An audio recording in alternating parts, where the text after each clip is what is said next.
if I told you that you're almost guaranteed to become a millionaire if you purchase and house hack an average price duplex in the United States? Would you believe me? In this video, I'm going to show you the math behind how a single house hack can make you wealthy and fund your retirement. Coming up.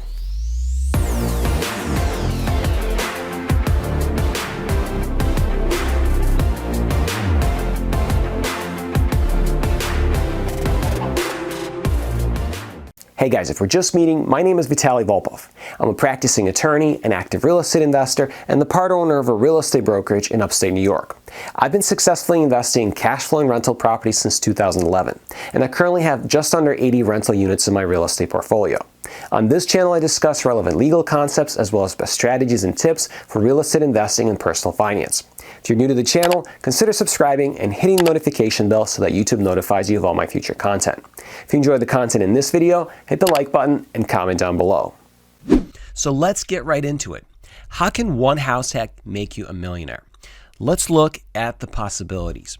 And what are we talking about here? Well, we're talking about averages. What I want to do is look at the average price of a duplex that you can house hack in the United States and then work on the different numbers and the permutations that come with that.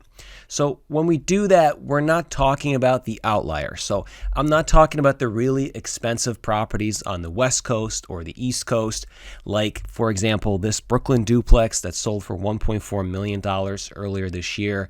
Pretty much with properties like that, you are already a millionaire, more or less, if you can afford that, if you can finance that type of a property. So we're not talking about those, and that's not who this video is for. Similarly, I'm also not talking about the really cheap properties that are maybe distressed properties in foreclosure in really bad neighborhoods, like, for example, this Schenectady duplex, which is in my area, which is right now under contract. It was being offered for $15,000. I'm pretty sure this is a city-owned property that was foreclosed for tax reasons or some other reasons. With a property like this, you pretty much need to have a lot of capital on hand to go in, redo everything, making major renovations and major improvements. And that's also not going to be for your average house hacker. So that's not what I'm talking about here. What I am talking about is an average two-family house in the United States, which happens to cost approximately $250,000 on the market right now. And so we actually have a house just like that in my local area. It's on the market for $249,900. This one is also currently under contract as of the date of making this video.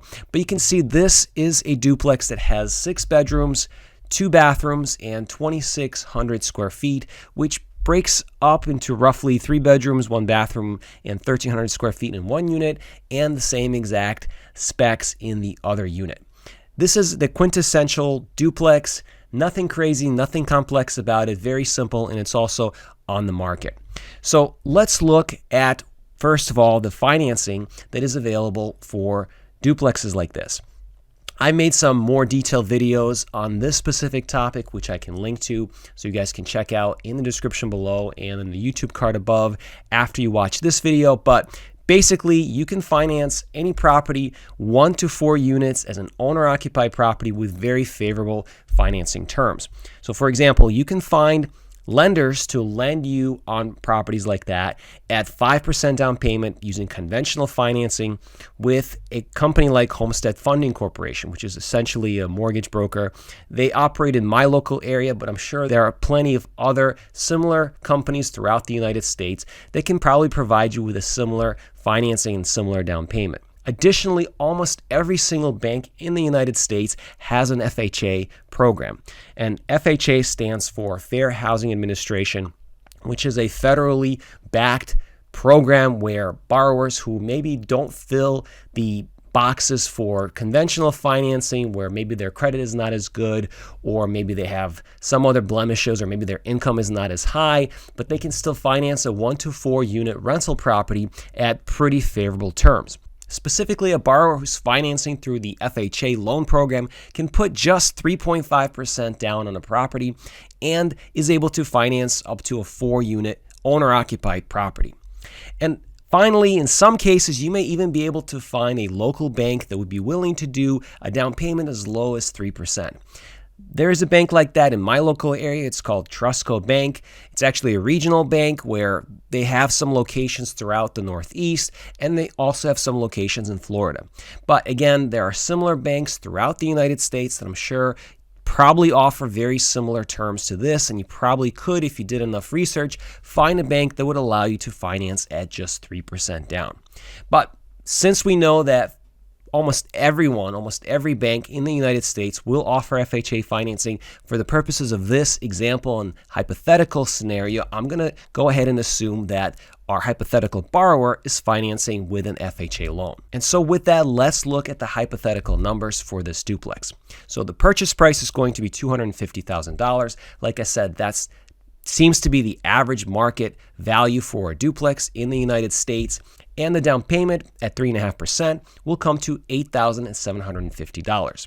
Also, you have to factor in closing costs. For every property that you purchase, you do have some closing costs that your bank and other parties involved are going to require you to pay in order to close on that property. Now, with FHA loans as well as with other conventional loans, you do have the ability to sometimes roll the costs of the closing into your loan by requesting seller concessions from the seller.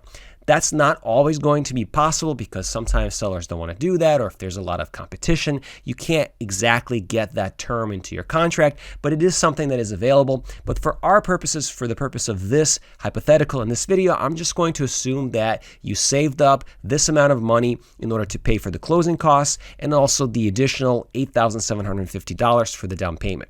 So the closing costs on a property that is being offered for sale at $250,000 will probably be somewhere around $10,000 to $15,000, depending on your loan requirements, the amount of taxes, and so forth. So there can be quite a bit of play with these numbers, but I just put a range there. We could even assume that it's somewhere in between that, let's just say $12,500, but this is the range that I have right now. And so your total upfront investment on a property like this at this purchase price will be somewhere between $18,750 and $23,750. So now let's look at the loan terms for a loan like this. So the starting loan balance with a 3.5% down payment is going to be $241,250.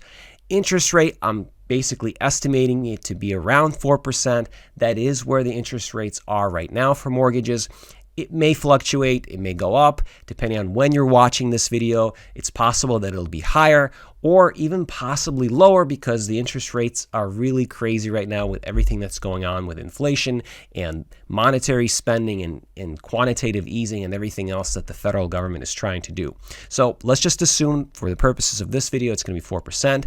The amortization for this loan is going to be 30 years, fixed, which means that the interest rate is not going to vary and that you don't have any balloon payments during the term of this loan, that it'll be a fixed term loan for 30 years at the exact amount that is referenced here, which monthly payment is $1,151.76, and that is $241,250 at 4% over 30 years. So now let's talk about what happens after you purchase the property and where does some of the value increase is going to come from.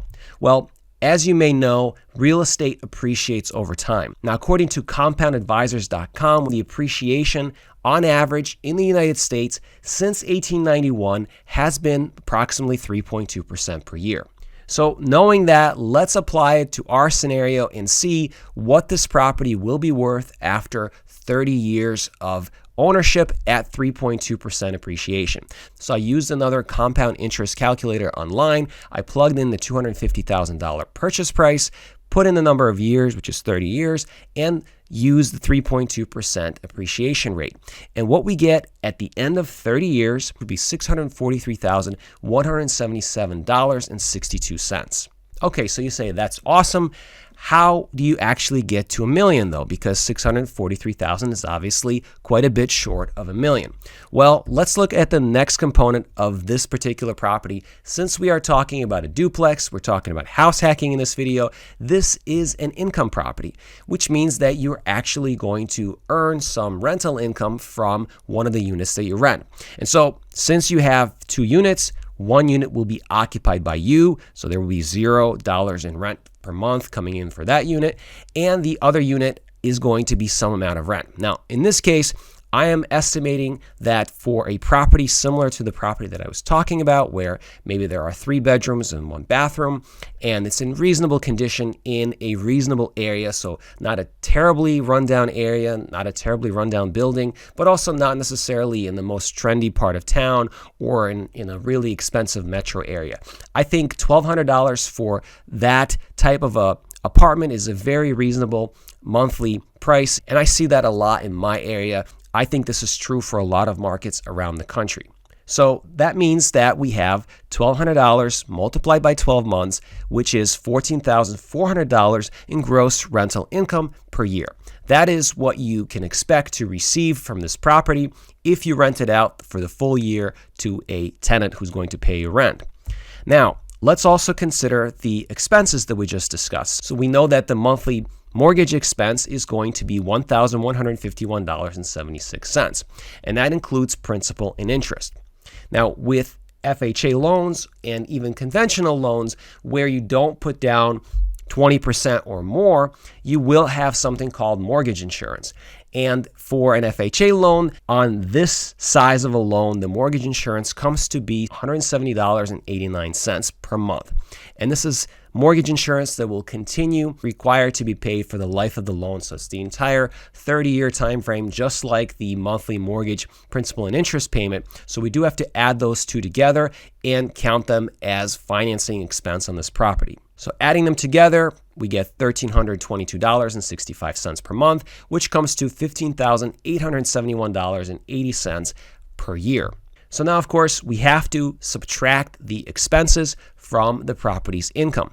And when we do that, we actually get a negative number, which is $1,471.80 per year, which is something that you will have to pay if you own this property in order to continue to maintain and keep this property. Now, again, this is just the financing expense. We do have some other expenses. What are some other expenses? Well, every property is going to have property taxes. You're also going to have property insurance, water, sewer, and garbage, depending on the area and depending how your local municipality is providing those types of services. You may have to pay for them separately. And then there are also expenses such as maintenance, repairs, capital expenditures, and vacancy. So let's estimate some values for these categories of expenses. And again, this is just an educated guess. It's based on what I see in my local area and what I think is reasonable and average for similar properties of similar prices across the country. So in this case, I think $6,000 per year may be a reasonable expected tax for property taxes on this type of a property. Now, you may be looking at this and saying, wow, that's crazy. We don't pay anywhere near this much on a property like this in my area. And some of you may be saying completely opposite, which is $6,000 is so cheap, I can't believe it. Now, again, given this type of property, I think $6,000 is still probably close to average. So I think it is a reasonable number to assume. And the same thing goes from property insurance. It depends on where you are. If your area is prone to tornadoes or flooding or hurricanes or some other things like that, the insurance might fluctuate. It might be more than $1,200. It might be less than $1,200. So I'm just approximating it for the purposes of this video. And I think, again, $1,200 is pretty reasonable for my area. And that's the number that I'm going to assume here. Water, sewer, and garbage, again, another number that aggregates to $1,200 per year.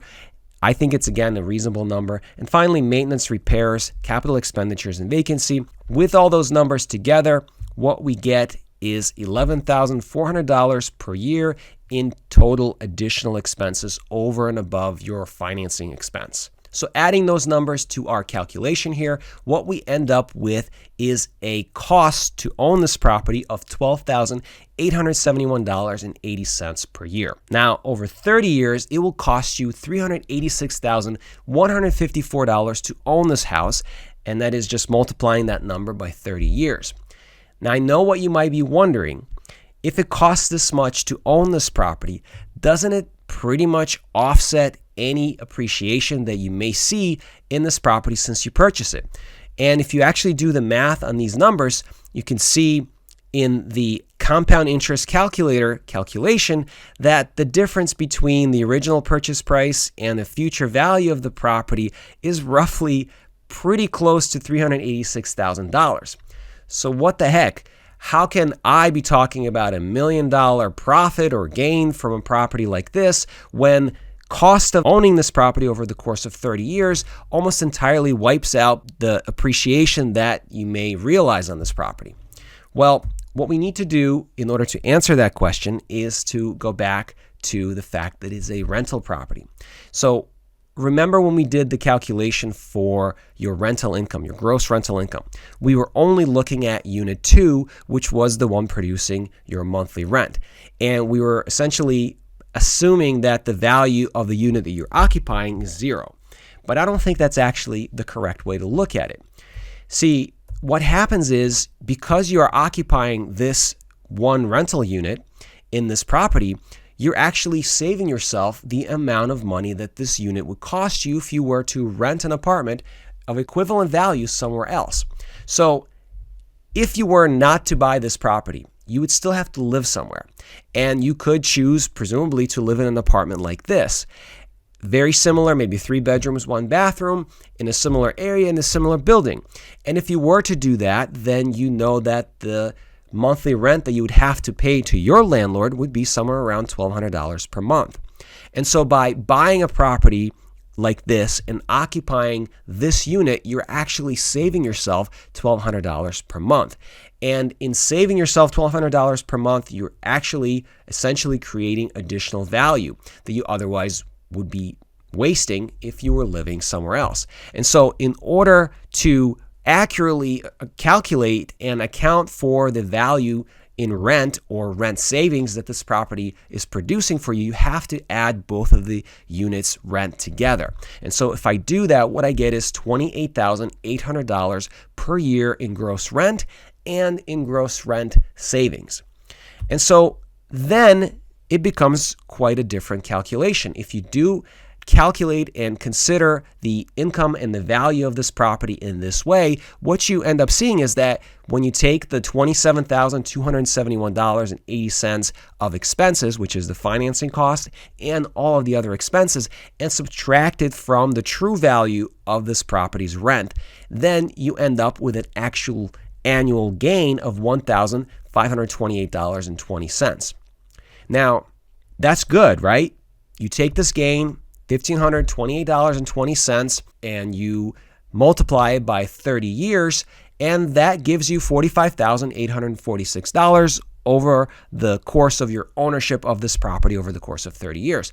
Not bad, right? So we have the value of the property after 30 years, $643,177.62. We have this $45,000 gain, and of course, have to subtract the initial investment, which we said was around $21,250, the initial down payment and the closing costs, and you end up with a value of $667,773.62. That's your total gain after 30 years. Well, you might say again, that's good, Vitaly, but you're still not telling me how am I getting to $1 million? Well, the reason we haven't gotten to $1 million yet is because we forgot one other important aspect of owning a rental property, and that is that rent prices also appreciate.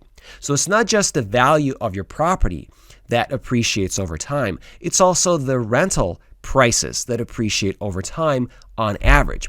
So how much do those rental prices actually appreciate? Well, according to iProperty Management, which is another site that compiles real estate statistics, rental prices have appreciated since 1980 by, get this, 8.86% per year. And in fact, rental prices have been appreciating significantly since they started keeping records of this particular metric. So as seen in this chart, in 1940, average rental price was just $27. And by 2019 and 2020, that average rental price has increased in the United States to $1,104. And what's more, in 2021, rental prices actually appreciated somewhere between 11 and 13% across the country. Now, this is an incredible increase in rents, and I'm not suggesting that you should expect these types of increases to occur every single year or that you can take advantage of them every single year. But what I am saying is that you should factor some amount of appreciation in your rents and increase your rents every single year during the course of your ownership of a property. So what amount would be reasonable? Well, I don't want to estimate it as high as 11% or 13% or even 8% because I think that maybe that's assuming a little too much and expecting too much. But I think it's not too bold to assume that rent may appreciate by 4% per year and that you may be able to increase your rent by, say, 4% every year. So let's see what that looks like if we apply it to our particular example. So in year one, everything's going to stay the same. We already did this calculation, so we have $1,200 per month from one unit, $1,200 per month from the other unit, and the total combined gross rental income / rental income savings comes to $28,800. Now, we again subtract the expenses that we talked about from that amount, and we get $1,528.20, which is what we've already determined. So that's year one. But then after year one, starting in year two, you will have the opportunity to increase the rent. And hypothetically, if you were living somewhere else and renting a similar apartment, your landlord there would also be increasing your rent on you. And so if we do this in year two and we extrapolate it, what we're doing is we are taking $1,200 per month, multiplying it to increase it by 4%, and that will yield $1,248 per month, which is a $48 per month increase from what it was the prior year, which I think is a very reasonable amount to increase your tenant's rent by. And so that will result in $14,976 per year per unit. And so that's going to result in $29,952 in gross income / housing expense savings. And so from there, we need to subtract the costs. So first we have the financing expense, which stays fixed over the life of the loan, as I already mentioned.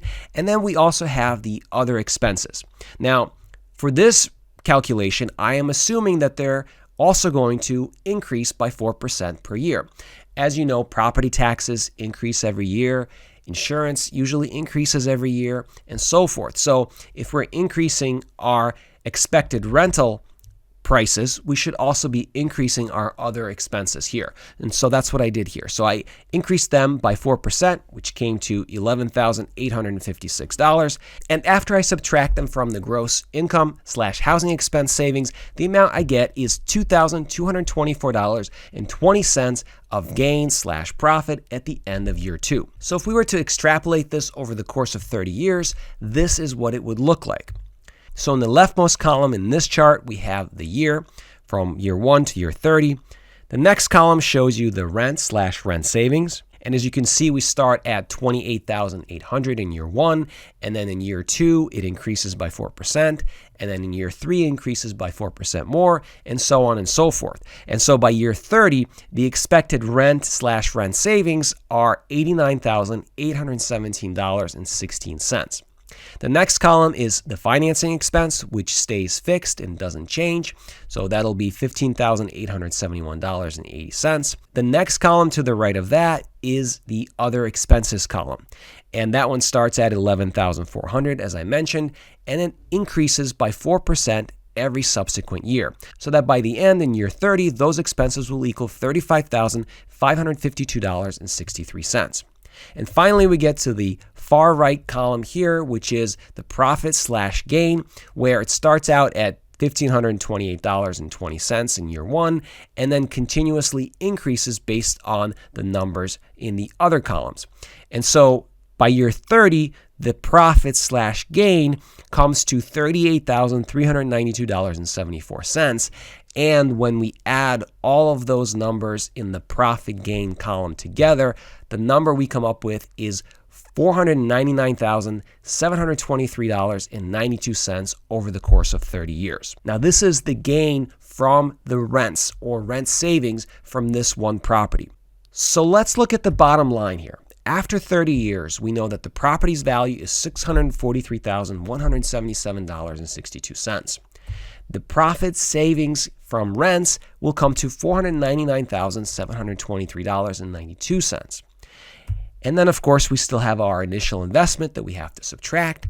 And so the final number, after you do this calculation, you add the property's value, you add the rent gains, and you subtract the initial investment, what we get is $1,121,651.54. Now, this is an absolutely achievable result for an average person with a middle-class income. But let me ask you this question. Is it realistic to make $1.1 million in the stock market if you only invest $21,250? Even if you had 30 years for this money to compound, and even if the market was producing returns of 10%, you would still not get anywhere near this type of a return. And if you look at the compound interest calculation, this is what it would look like. $21,500, 30 years, 10%, compounding every single day, 365 days a year. At the end of this time period, what you would have is $431,661.64. That is still barely more than a third of what you would make using this house hack method in this hypothetical scenario. Now, I understand that house hacking is not completely passive. You do have to manage your property. You will have to be a landlord. There will be times and situations where it will be a lot more active than simply putting your money in the stock market and forgetting about it for 30 years. But I can tell you from my personal experience, and I purchased my first duplex house hack in 2011, that it is actually not as much management and headaches as you think.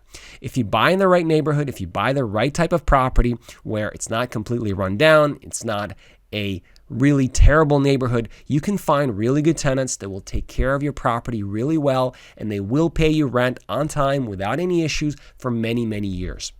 And so, to me, it is 100% worth it to buy something like a duplex, invest my money in that, and allow it to grow over time in this manner where I can realize a $600,000 or $700,000 gain over and above investing that $21,250 in the stock market. Because if I follow this method, I'm going to make almost 3 times as much. And the really incredible thing about this is that we're not even talking about anything exotic. We're talking about a basic real estate investment. We're also not talking about any kind of creative off-market deals here.